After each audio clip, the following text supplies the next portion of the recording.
You ever hear music when you know there shouldn't be any?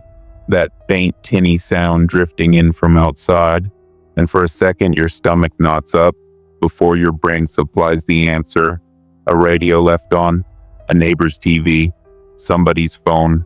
That's how it started for me, except this was after midnight, and it was the song every kid in America knows. Pop Goes the Weasel, played slow and wrong, like a record dragging under too much weight. It was the last hot night of August. I was lying in bed with the window cracked, praying for a breeze that never came. Sweat glued my shirt to my chest. That's when I heard it. At first I thought it was a dream. That warbled, broken tune floating down the street, closer with each warped note. I sat up, heart knocking in my ribs. An ice cream truck, I muttered, checking the clock. 12:14 a.m. No way. I pushed the curtain aside and saw it. White paint dulled to a sickly yellow under the streetlight. Decals peeling into flakes. Headlights dim and watery. The truck moved slow, rolling like it was half asleep. And kids, God help me, kids were already outside. Pajamas on, bare feet slapping pavement, drawn to that music like moths. The next morning I walked past 3 bikes, abandoned at the end of the block, wheels still turning lazily in the humid air. Popsicles had melted into neon stains across the pavement, red, green, blue, like blood drained from something unnatural. But no kids, not one. I stood there too long, staring, until Mrs. Keller from across the street came out with her dog. I asked if she'd heard it too. The truck. She gave me a tight smile. You imagined it, trucks don't come this late. But her eyes flicked to the bikes before she tugged her dog inside. By dusk, the whispers started. A missing kid from 2 streets over, 9 years old, last seen chasing the sound of a bell. That night I told myself I'd imagined it. Heat exhaustion, a trick of memory. But around midnight, there it was again. Faint, dragging music drifting closer. This time I stayed inside. I kept the lights off, blinds drawn, and just listened. The truck rolled slower than before. I swear I could hear the groan of its engine, like it was chewing bone. And then voices, kids whispering, laughing in the dark. My skin crawled. The third night I couldn't stand it anymore. I grabbed my dad's old flashlight, crept outside, and waited behind the hedge at the end of my yard. The truck came at 12:32 a.m. sharp, music warped and low. Its headlights scanned the street like pale eyes. The side window slid open, but no driver leaned out. The inside was black, too black, like the kind of dark that eats the light around it. A boy I didn't know walked up, maybe 10 years old, hair stuck to his sweaty forehead. He climbed onto the step. I wanted to yell, to drag him back, but something held me still, like if I moved it would see me too. The boy vanished inside, not climbed, not stepped, just gone, like the dark swallowed him. I barely slept after that. When dawn came, I swore I'd tell someone, but by noon the words dried up in my throat. Who would believe me? A truck that eats kids doesn't get much sympathy. That night I locked my doors, shut my windows.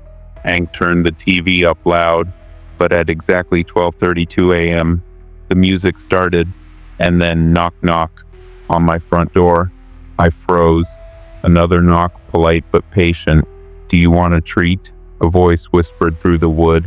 Too soft, too high, like a child mimicking words it didn't understand. I didn't breathe, didn't move. The voice giggled, then silence.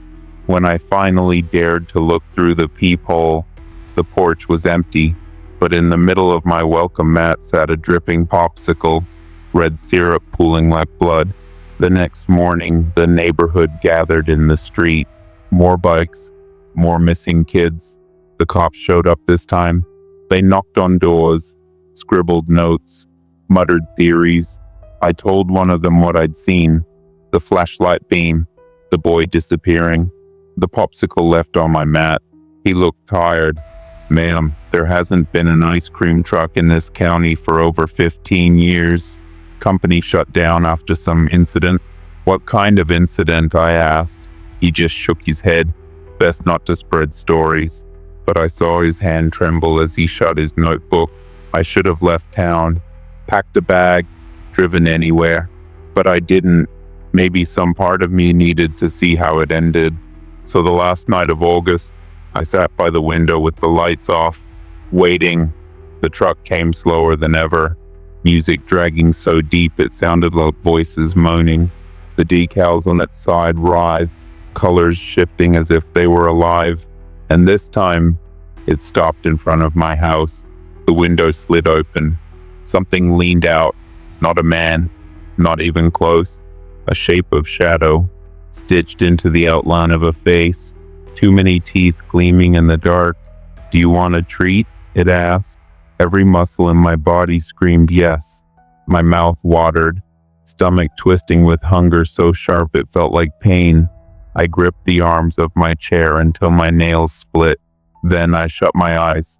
I whispered, no. When I opened them, the truck was gone. Morning came quiet, too quiet. No bikes, no popsicles, no children's laughter, just empty streets under a pale August sky. Sometimes I wonder if I passed the test, if it was offering me more than candy. But every so often, late at night, I still hear it, the slow, broken song fading through the distance, calling to someone weaker than me. And I know when September's heat comes again, it'll be back, waiting.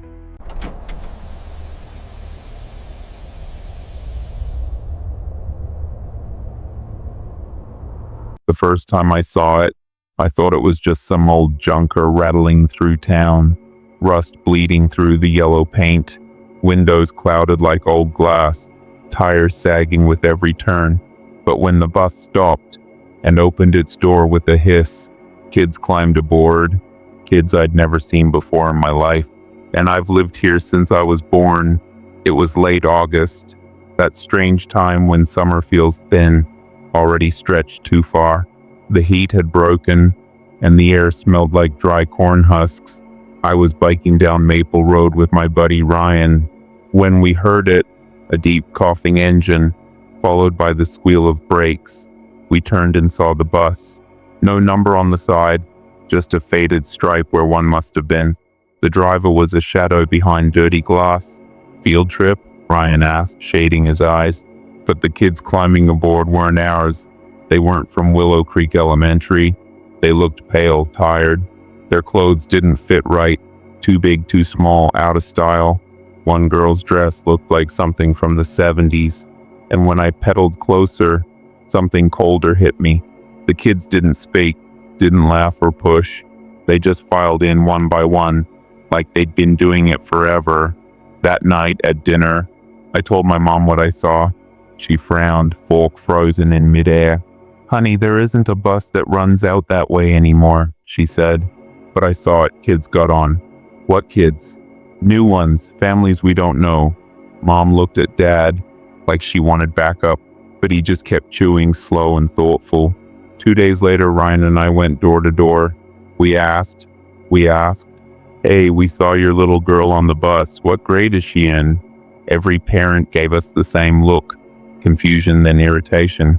I don't have a daughter, Mr. Decker said flatly, shutting his door. But we saw, don't make up stories, son. And yet their front yards told different tales. A tricycle abandoned in the grass, a swing still swaying, windows with crayon drawings taped inside. When school started, I expected answers. Maybe the new kids were transfers. Maybe someone had moved in over summer. But when we sat down, I counted the desks. 5 of them stayed empty. The teacher never mentioned it, not once. She just talked around them, like the desks weren't there at all, like they weren't supposed to be filled, but they were polished, waiting. And every morning the sun caught on their metal legs, as if somebody invisible was already sitting there. The bus came again in early September. I was ready this time. I crouched behind the hedges near Maple Road, notebook in hand, determined to write down names, faces, something. The hiss of brakes, the door opening, the line of kids filing up the steps, except this time I knew one of them. Her name was Anna, lived 3 streets over. We'd played tag when we were little. I hadn't seen her in years, but I recognized her freckles, her ponytail. She looked right at me, and then she smiled. It wasn't a happy smile. It was soft, sad, like she knew something I didn't. Then she stepped onto the bus, and the door clamped shut. I ran into town, heart pounding, straight to her house. Her mother answered the door, hair wrapped in a towel. "Hi, Mrs. Lyle," I gasped. "Is Anna home?" The towel slipped a little. Her face went blank. "Who?" "Anna, your daughter." Her hand tightened on the doorknob. "I don't have children." And she closed the door in my face. By October, the bus came less often. The air turned sharp, mornings crisp with frost. Each time more kids boarded. Each time another desk stayed empty. And the strangest part? The fewer kids in class, the quieter the town felt. Parents walked slower. Yards went unmowed. The world itself seemed to thin out, like wallpaper peeling from the wall. On the night of the first frost, I dreamed about the bus. I was standing in line waiting to climb aboard. The driver wasn't a person, but a shadow stitched into the shape of one, face hidden by the rearview mirror. Inside, the kid sat perfectly still, eyes turned forward, waiting. When I woke, my window was open. Ice crusted the sill, and parked at the end of the street, engine rumbling, was the bus. I pulled on a jacket and stepped outside. My breath came out white in the air. The bus door opened with a hiss. "Come on," Ryan whispered from the line already forming. His face looked pale, softer than I remembered. His voice was wrong, like it echoed inside my head instead of my ears. "I don't want to," I said, but my legs twitched forward anyway. The bus seemed to pull at me like gravity. "Come on," Ryan repeated. His smile widened, and I saw frost gathering on his lips.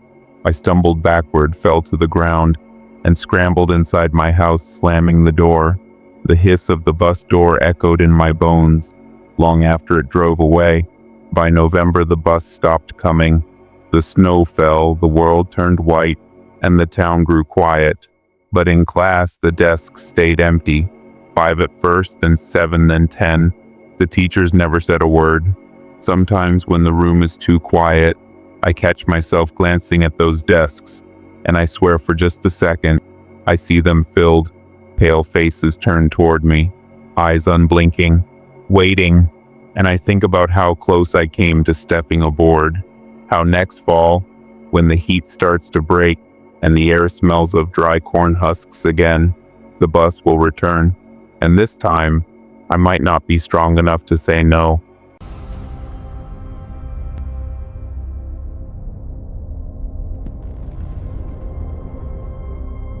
The night after the last bus rolled away, I heard singing, faint at first, like it was carried on the lake breeze, children's voices high and thin, rising in a song I knew too well, the campfire round we'd sung every summer. Only problem was Camp Echo was empty. Every kid was gone. The place always felt different once the season ended. You spend 3 months with the woods alive, bug spray, laughter splashing at the dock, and then overnight silence. That evening I walked the grounds alone. The cabins stood like dark mouths along the tree line. The dining hall was locked, tables stacked on tables. Even the crickets seemed quieter, like they knew summer had packed up and left. I told myself I was tired. One more sweep of the grounds, then I'd grab a beer and collapse. But the moment I reached the fire circle, I stopped cold. The ash in the pit still smelled faintly of smoke, and I swear I heard it again, children singing, overlapping voices just at the edge of hearing. I tried to laugh it off. Exhaustion, that's what I told myself. But when I pushed open cabin 5, the air inside hit me like a body's breath, warm, every bunk. I laid my hand on one mattress. The blanket was bunched, the pillow indented, like someone had just rolled out of bed. I whispered, "Hello?" The cabin swallowed the word, no answer. When I stepped back outside, the woods seemed closer somehow. The line of pines looked darker, thicker, and in the stillness I heard something shift, branches brushing too heavy for a raccoon. The next night I didn't sleep. I sat on the porch of the main lodge with a flashlight and waited. Around midnight the voices began again. Not just singing this time, laughter, splashes from the dock. I grabbed the light and went down to the lake. The moon laid silver across the water, perfect and smooth. No ripples, no kids. Then behind me a voice. Counselor Mark. I spun so fast the flashlight beam cut wild through the trees. Nothing. But I knew that voice. It belonged to Jamie, one of the youngest campers. Except he was gone. I'd waved him onto the bus myself. I tried to tell myself it was stress. 3 months wrangling kids takes it out of you. Maybe my brain was staging some cruel encore. But when I checked the cabins again, things had changed. Drawings, little crayon sketches taped to the walls, stick figures around a fire, big circles of black scribble where the woods should have been, and on one bunk letters scrawled in red marker. We never left. I staggered back, heart pounding. My first thought was prank. Some kids stayed behind hiding out, but the buses had been checked. Parents signed off. Every bed accounted for. So whose bunk was still warm? On the third night, I couldn't ignore it anymore. The singing swelled louder than ever, echoing across the grounds. The fire pit glowed, though no flame burned there. Shapes moved in the circle, small crouched hands linked. "Hey!" I shouted. The shapes froze, then slowly they turned. Their faces weren't right, blurred, unfinished, like memories half forgotten. Eyes dark, mouths just lines. "Camp can't end," one of them whispered. The voice was Jamie's, but wrong, flat, like it came from a recorder. "Stay with us." I stumbled back. The ring of shapes rose from the ground, lifting without moving.